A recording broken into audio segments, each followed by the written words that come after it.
Hébreux 13, 1 à 3. Persévérez dans l'amour fraternel.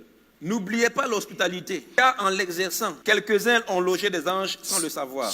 Abraham est devant sa porte. Il voit des gens qui passent, qu'il ne connaît même pas auparavant. Et Abraham court à leur suite. Il leur demande, est-ce que vous pouvez vous arrêter un peu? On va vous donner de l'eau pour laver vos pieds. On va vous donner à manger, pour motiver votre cœur. C'est-à-dire, Abraham regarde ces personnes et il sait que le prochain village est loin de là où il est.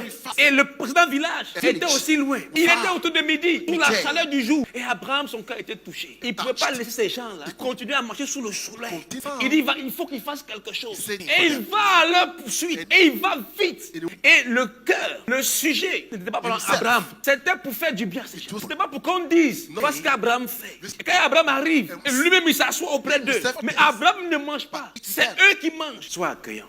Sois sensible aux besoins des autres. Abraham ne savait pas que ces gens-là, ils transportaient une grâce. Si Abraham a pu réagir ainsi, ça veut dire que son cœur ne pouvait pas accepter que des gens passent comme ça sous le soleil et puis il ne va rien faire. Ouvre ton cœur aux défis qui se présentent autour de toi. Ça va changer ta vie. Ça va transformer ta situation. Ne sois pas simplement pour parler, pour observer. Ne sois pas insensible à la détresse qu'il y a autour de toi. Mais ouvre ton cœur. C'est la même chose que la tsunami t'a fait. Quand elle a regardé Élisée, elle a dit à son mari, cet homme-là, c'était un saint homme de Dieu. Élisée passait souvent dans sa vie. Jamais il s'est arrêté sur la vie de cette femme.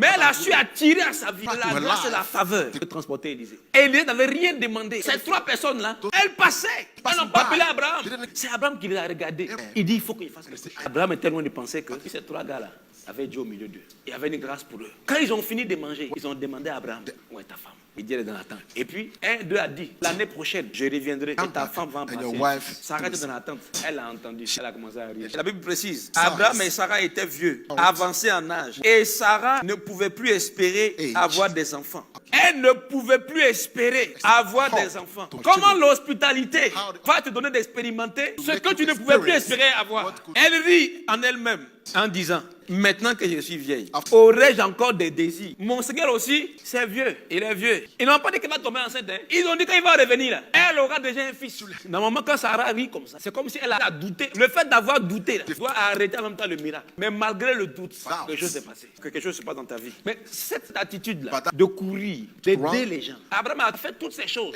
Non pas pour lui-même, mais il l'a fait pour les personnes. Et la Bible dit, il s'est arrêté auprès d'eux. C'est eux qui ont mangé. C'est pas Abraham. Abraham l'a fait pour leur bien. Abraham a dit ceci. Après ça, vous allez continuer votre route. Abraham n'avait pas pour objet de s'accaparer de ces gars. Non. C'était de leur faire du bien pour qu'ils continuent la route. Qui a fait du bien? Qui a payé le prix? Qui a perdu sa brebis? Qui a perdu son lait? Qui a perdu son gâteau? C'est qui? C'est Abraham. Mais qui a gagné en fin de compte? Abraham cherchait un fils depuis longtemps. La femme tsunamite, femme de distinction, elle a mis son ciment, son bois, sa maison. Elle l'a mis à disposition d'Élisée. À la fin de l'histoire, elle aussi a eu un fils. Que de le souhaiter que tu vas manifester. Tu demandes d'entrer dans les choses profondes auxquelles tu aspires. Mais pour ça, ne le fais pas comme un échange. Quand cette femme-là, Élisée lui a demandé, qu'est-ce que tu veux?